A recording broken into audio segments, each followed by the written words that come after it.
Today we know that the international media, whether it be the print media, the audio media, the video media, or the computer, or the IT technology, whether it be the international newspapers, international magazines, radio broadcast station, websites, or the television satellite channels, we find on the international media there is virulent propaganda about Islam.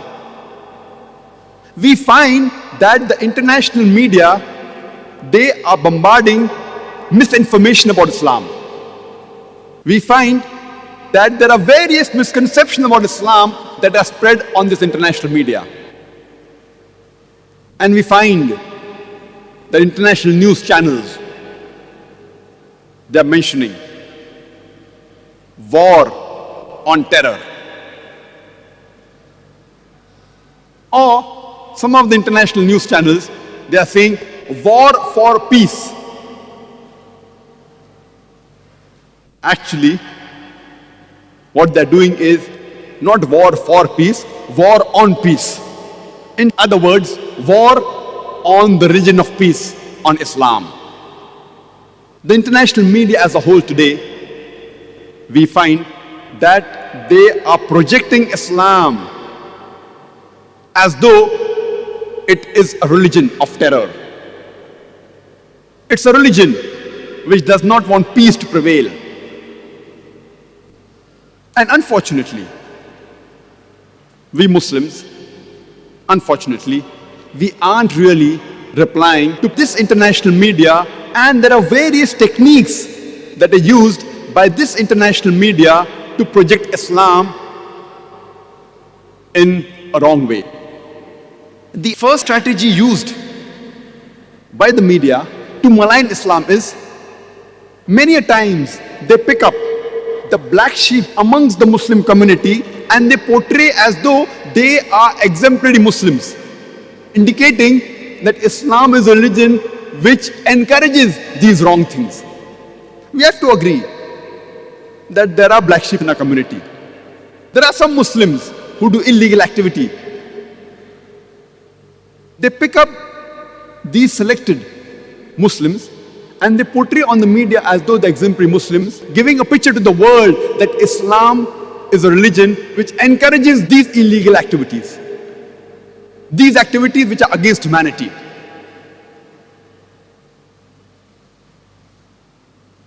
And all of us know today that the international media says that the Islamic madrasas should be banned. Why? Because they produce human beings who cause terror, who disrupt the peace of this world. Alhamdulillah, I know thousands of people, human beings, who have passed from Islamic madrasas. I don't know a single who encourages and propagates the disruption of peace. That does not mean that there will not be any Muslims who have passed from madrasa who may be propagating wrong things. There may be a few. Surely it will be less than 1%. But the media portrays these Muslims as though they are exemplary Muslims, and as though a person who passes from madrasa is an exemplary student who disrupts peace in this world. History tells us today that the human being that has killed the maximum number of human beings in this world, who is he? Who is the man who has killed the maximum human beings in this world?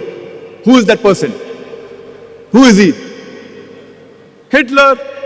You don't get an award for that. It is common knowledge. Hitler. Which madrasa did Hitler pass from? From which madrasa did Hitler graduate?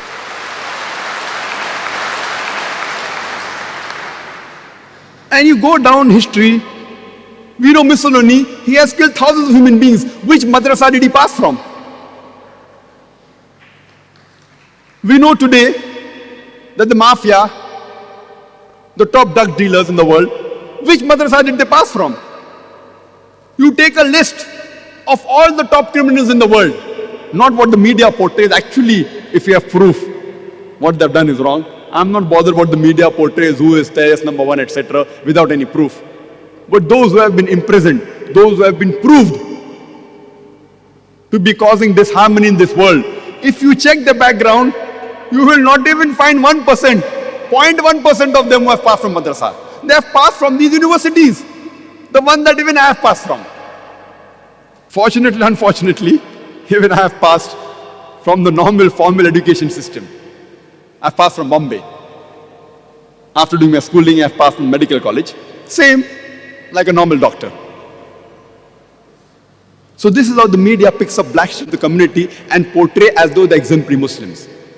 If a person wants to judge Islam, he should not judge Islam based on what individual Muslims do or what the Muslim society does. If you want to judge about the religion of Islam, you have to judge according to the authentic sources. And the authentic sources of Islam are the glorious Quran and the authentic Sahih Hadith of the last and final Prophet Muhammad, peace be upon him. And I challenge anyone, any human being, to point out a single teaching from the Quran or the Sahih Hadith which is against humanity as a whole. Imagine you want to test how good a car is. And the latest car in the market, Mercedes 600 SEL, has been launched.